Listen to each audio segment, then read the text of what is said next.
Everything is not always cause and effect, but just because. So just rest. Hey y'all, it's Mike. Welcome back to my channel, and this is what I'll be talking about in this video.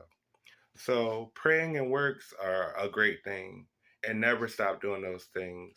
But if you're praying just for God to bless you and you're doing works just for God to bless you, you should understand these things. God wants to bless you and he wants to do good things for you, but you have to let him. Also, sometimes he requires you to work for it, but other times he just wants to do it for you. So just let him. You need to do nothing more but to rest. Think about it this way. When you rest, he works. And when he works, you rest. Ecclesiastes 3 breaks it down as there is a season for everything, including rest. And I suggest that you read that.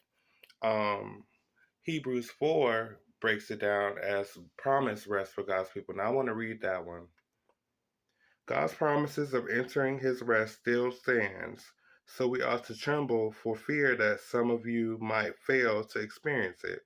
For this good news that God has prepared this rest has been announced to us just as it was to them. But it did them no good because they didn't share the faith of those who listen to God. For only we who believe can either enter his rest. As for others, God said, in my anger, I took an oath. They will never enter my place of rest. Even though this rest has been ready since he made the world, we know it is ready because of the piece in the scriptures where it mentions the seventh day. On the seventh day, God rested from all his work.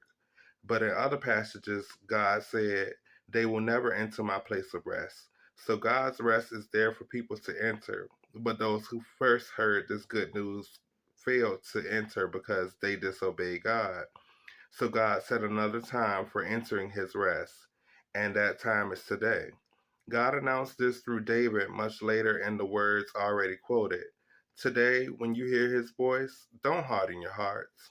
Now, if Joshua had succeeded in giving them this rest, God would not have spoken about another day of rest still to come.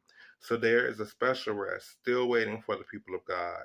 For all who have entered into God's rest have rested from their labors, just as God did after creating the world. So let us do our best to enter that rest. But if we disobey God, as the people of Israel did, we will fail. Also, remember God told us to keep the Sabbath holy. He commanded us. That's a commandment. So if you're not resting, kind of breaking his commandment, especially on the Sabbath. Now, would you rather be called to rest or made or put to rest? Just some food for thought, y'all. I thought I would share this with y'all. So, everything is not cause and effect. Everything is not from your works. Everything is not from your prayers. Sometimes God just wants to do it just because. So just rest. See you on the next one.